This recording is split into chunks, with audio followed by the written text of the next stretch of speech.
Aboriginal culture in Australia before European colonisation was rich, diverse and deeply connected with the land. This culture, which developed over tens of thousands of years, encompassed many aspects of life, including social structures, economic practices and spiritual beliefs. Modern conversations about Aboriginal life are often quite cynical and negative, following numerous attempts of Westerners to reconcile with Indigenous cultures. Growing up in Australia, I've been lucky to connect, experience, and feel Aboriginal life and learn about its history. This video is designed to show you the intricacies of Aboriginal Australian society before European colonisation, delving into the social structure, religion, economic practices, and all things that make Aboriginal Australia fascinating. Stay tuned for a deep dive into an intricate, old, and interesting society.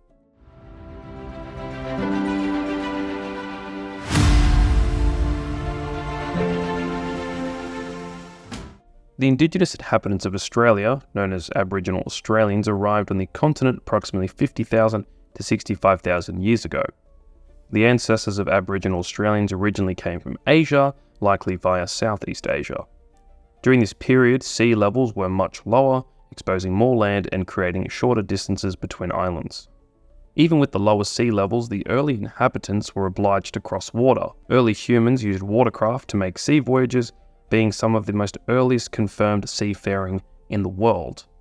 There's even genetic evidence and studies that suggest that all living Aboriginal Australians descend from a single founding population that arrived and spread across the entire continent. Once in Australia, the ancestors of Aboriginal Australians remained almost completely isolated from the rest of the world's population until a few thousand years ago. Around 35,000 years ago, the entire continent became occupied.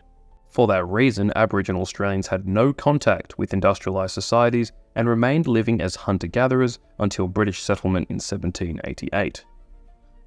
As hunter-gatherers, Aboriginal hunters targeted a variety of native animals, including kangaroos, emus, snakes, goannas, birds, and several marine animals such as dugongs, turtles, and fish. Men typically hunted larger land animals and birds. Women were primarily responsible for gathering plant foods, eggs, honey, and smaller animals, and both genders contributed to fishing activities. For Indigenous Australians, hunting was seen as an aspect of following Aboriginal law and maintaining spiritual connections to the land. However, hunting was not merely about subsistence and feeding their clans, but it also held deep cultural importance. Hunting activities were linked to rituals and ceremonies, aimed at maintaining the land and replenishing food supplies. For some groups, hunting provided opportunities for men to display authority and knowledge of how to hunt and lead. Aboriginal Australians had an impressive understanding of their environment, practiced sophisticated land management techniques. One of the most notable methods was the use of fire, known as fire stick farming.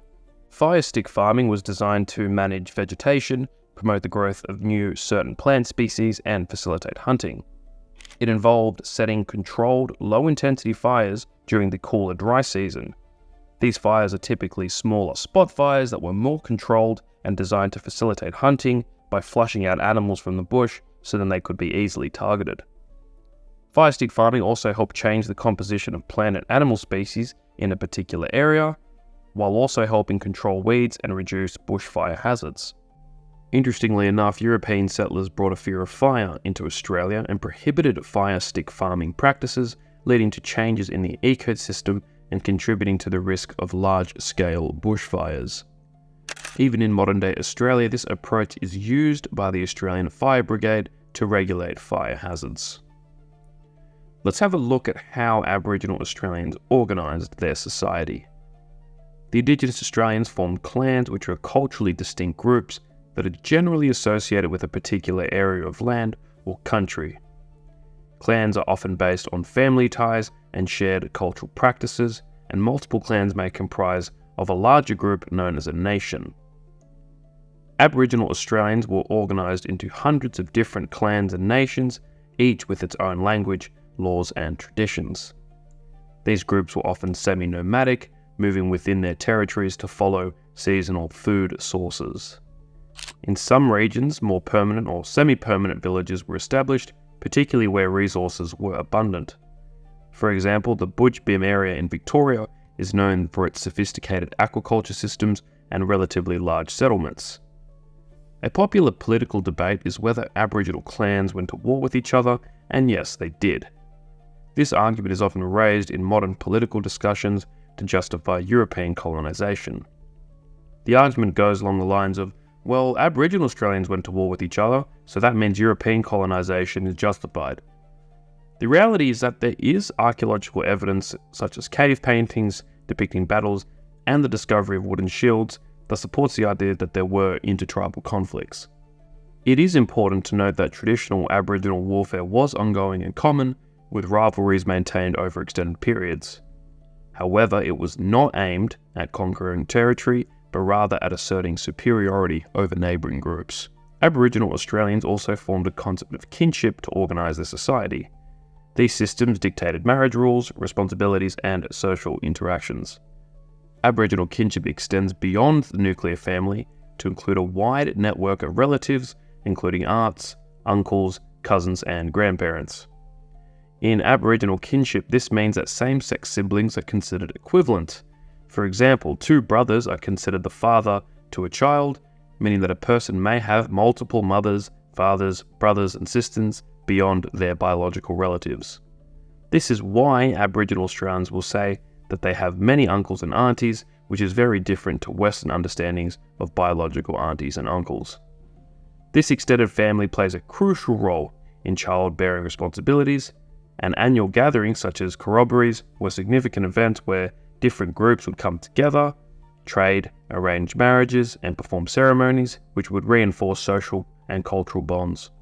Trade was also an important part of Aboriginal life. There is evidence of extensive trade networks that facilitated the exchange of goods, such as tools, ochre, which was a valuable mineral used for painting, and also food resources. Aboriginal people in Northern Australia had established trade relationships with Indonesian seafarers, particularly the Macassans, long before European contact. Macassar traders came to Northern Australia, which is also known as Arnhem Land, to harvest sea cucumbers. The Macassans also traded items like cloth, tobacco, rice, axes, and knives with the local Yolngu people. This interaction had a significant impact on the Yolngu people, introducing new words and technologies like metal tools. Trade was not just an economic activity for Aboriginal Australians. It served several important cultural functions too. Trading provided opportunities for different clan groups to meet, share stories, and also exchange gifts. Cultural knowledge and practices were transmitted through trade encounters, and trade helped maintain and strengthen relationships between different communities. Spirituality was deeply embedded in Aboriginal culture, with a strong connection to the land, known as country. Aboriginal people believed that the land was created and shaped by ancestral beings during the dream time, which was a time of creation that continues to influence the present.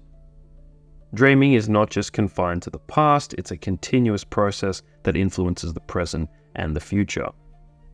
It also involves creation stories about how the world, animals, plants, and humans were created by ancestral beings. A very famous creation story is the rainbow serpent, which was responsible for shaping the earth, creating mountains, valleys, and waterways with its massive body. The dreaming also recognizes sacred sites, which are specific locations in the landscape that are imbued with spiritual significance due to their connection with the events from the dreaming. Lastly, dreaming also provided the framework for law and morality, guiding how people should interact with each other and the environment. Ceremonies and rituals were and are still integral to Aboriginal spiritual life.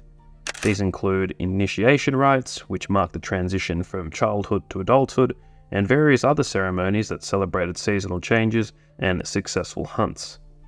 Song, dance, and storytelling were essential components of these ceremonies, serving both religious and educational purposes. Like said before, ancestral beings were also an important part of Aboriginal spirituality. Ancestral beings are considered the direct ancestors of contemporary Aboriginal people. They taught the first humans how to live, including skills like tool making, hunting, and conducting ceremonies. These ancestral beings were revered, and their stories were passed through generations through oral traditions, ceremonies, and art. Aboriginal Australians are also strongly connected with totems.